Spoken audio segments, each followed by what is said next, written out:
Alrighty, folks. Today's plan. We are farting around. We are working on the Napco. Well, I won't really show much of that. I have a misfire under load. So when you're kind of accelerating, it's kind of popping and farting out of the driver's side. So either ignition, which is what it ended up being before I did all that stuff. Well, we had some bad spark plugs, but I actually had 2 bad coils, though the best I could tell. I changed the coils, and then it was running 100% better for a little while. So I don't know if I have some bad spark plugs again or like a bad batch of plugs. I don't know. I'm going to pull them apart, see what's going on. Anyways, over here I have from KBC Tools there. I picked up a set of, I don't know what you call these, like digital readouts. So the plan is I'm going to modify my lathe and my mill to have digital X and Y and Z and all those things. Well, my mill only has basically, well, that I care. When I think about it, I'm going to be shy of 1 axis on there. I was going to run the one way, but I don't have going, I got the X or the Y, whatever, one way. I'm more concerned with the Z, honestly. That's a phooey on me. Well, that's on me. I totally screwed that one up, but whatever. We'll work it out. Anyways, the big one for me is the lathe and the Z on my mill. Just usually when you're trying to take something off, it's just, well, you got on a mill like this, your readout, your accuracy is kind of like hit and miss. You're reading this little dial while you're doing stuff, and well, I want to like increase that accuracy a little bit if I can. And then on my lathe, that one's just, I have a lot of slop, so that's one thing. Like things are worn out. So when you do this, I got to turn about this far before my lathe can go back in. So at least if you, so that means this dial kind of like, which you can't even read anymore on there. You could clean it up, but it's just not very, you just have slop. Like it's just, I don't know, it's kind of normal on a lathe. Not that bad. That's pretty bad, but this one you go forward and then you got a considerable amount of back and forth, right? So anywho, we have some dial linkage I want to put on there, and then we want to put onto this axis, and then that should at least give us some accurate readings that we'll have as far as trying to machine things down. So right now it's, you know, there's a degree of accuracy, but a lot of it is guesstimation while I'm doing it. So I want to do that, and I just, for the most part, just my Z axis on my mill I would like to have. The bottom I don't really matter. Usually I'm just running something flat or doing something. I'm not really cutting any kind of weird accurate grooves, at least not yet. Eventually that'll happen, but seeing how I realized I goofed and I need 1 more of these to fix my other access. Oh well, we'll hook it all up. It'll be simple to do the other one. Anyways, the kits seem pretty straightforward. I kind of popped a bunch of them open here, but this one's like mostly assembled. This is going to go on, smash some batteries into this thing, and then we have a couple mounting tabs, so this will probably go onto that. Like you can kind of mount it any way by the looks of it. Like I can mount it off to the side, I can mount it to the front, to the side. I think I can do it that way. I don't really know, but we're going to find out. So I'm going to start with my mill. This is I think the easiest one to play with. This has got more up and down than my mill has, so that's a bonus because you can just see this, like zero this out, and it'll be pretty fine there. The mill or the lathe, well, I guess we'll have to see how that one goes. I guess I know my mill, the whatever this axis is, this is way too much for it, and I'd have to chop a little bit off. So I'll probably do that one, and then I probably got to get another one of these. Whatever size this one is, I can't remember. 12 inch? Probably for my in and out on my mill. But again, like I said, I'm not too concerned about that one really. I just really want my lathe is the big one. But anyways, with that said, let's just get started. Alrighty, with this setup, I want to be able to do all the things. I gotta see how far this goes down first. And we'll kind of set our base at that. I don't think this goes all the way down. Oh, it does. So we'll start with that. I have like this mount.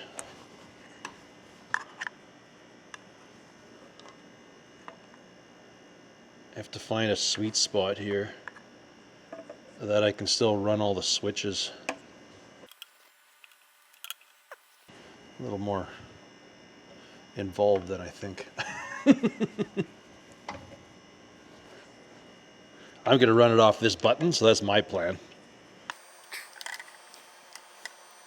Just trying to find a way to make sure all the stuff still works. Part of me wants this just to go off to the side. But I got to figure out how to mount this sucker.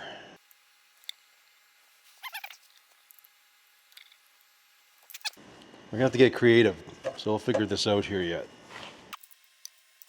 I guess it doesn't matter that I'm like 100% there, as long as I have enough throw for this thing to do the whole, all the bits when it's said and done.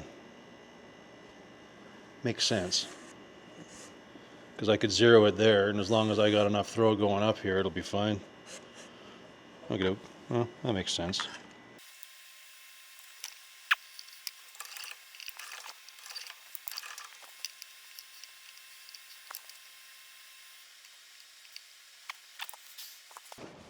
So I pretty much just bent this bracket, so I'm going to just see if that'll work for what I need here, because it should.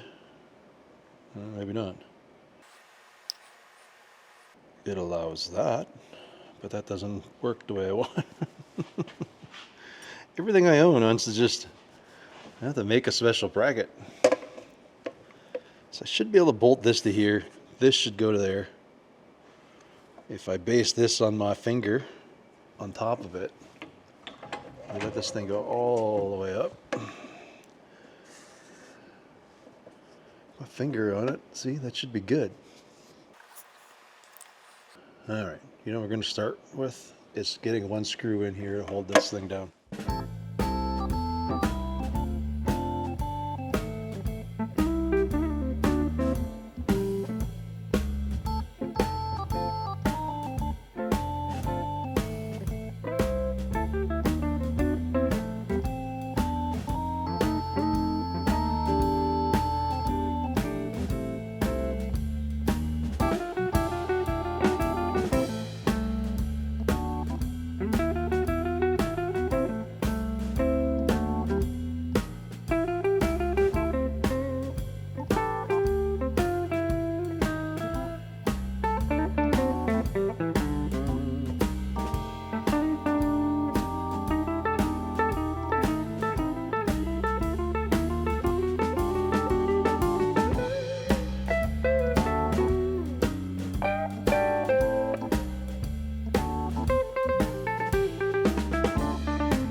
Well, that was relatively painless. So that's in there. Kind of took it apart, but clearly it works because now we actually have digital readout. So that's pretty good. I'm not going to worry about the bed part right now. I am going to focus on the lathe, see if I can figure out how to mount it onto there. I feel the backside's the better way to go. Yeah, not sure. There's no way to really hide it. I'll go grab it and I'll kind of lay it out and you'll see what I mean. All right, well, I'm kind of looking at it and this is like the only place I can put it. I don't really like that it's way up there, but I don't know where else a feller would put it. It's not too bad. Like this head will be covered. Like, you know, it's kind of hidden by this thing. And technically nothing can go, shouldn't be able to go over this, right, to hit that thing. So I guess it's as good as it gets, other than, you know, the gross part of the wiring and things. I guess I'll commit and do it. Not much else I can do. I don't know about the long side yet. I don't know if there's less stuff on the back. Oh, that one actually will be pretty easy, I think. If I can find a way to mount it in the back here somehow. Anyways, we're gonna do that. There's plenty of wires, so I'm not too worried about that. That can just, I don't know. Never had one of these before. I can pretty much just loop it under and it should be okay. And then we can kind of just mount the stuff up here. I kind of like that they're magnetic. That's kind of cool. I'll be able to like just stick it right there or something. Anywho, this looks like it's going to work, so I'm going to commit. We're going to kind of find a happy spot. We'll drill and tap these like I did on the lathe. And then this one will have a bracket that'll go up, and I guess somehow I will fasten it onto here yet.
Well, cool.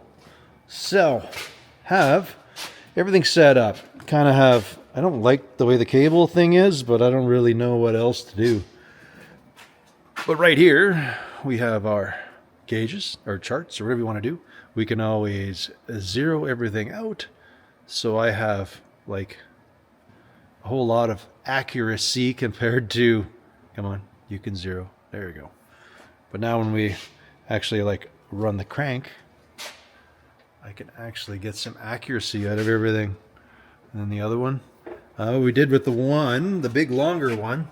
I don't know if you can see, but I tapped it down here and then I just made I plasma cut, just a simple little bracket that went into one of these adjusters, like a fork.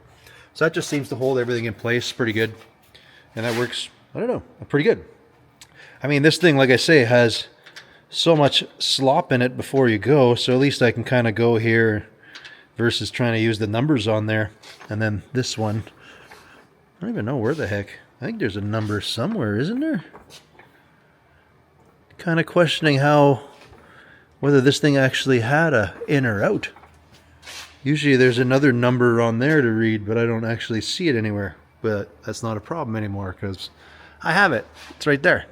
Anyways, we got those down. That's good. That was relatively painless. Like I say, it would have been nicer if this would have been a little more out of the way. I don't know how this is going to be with some chips and stuff on it, but I don't know. Guess we'll find out.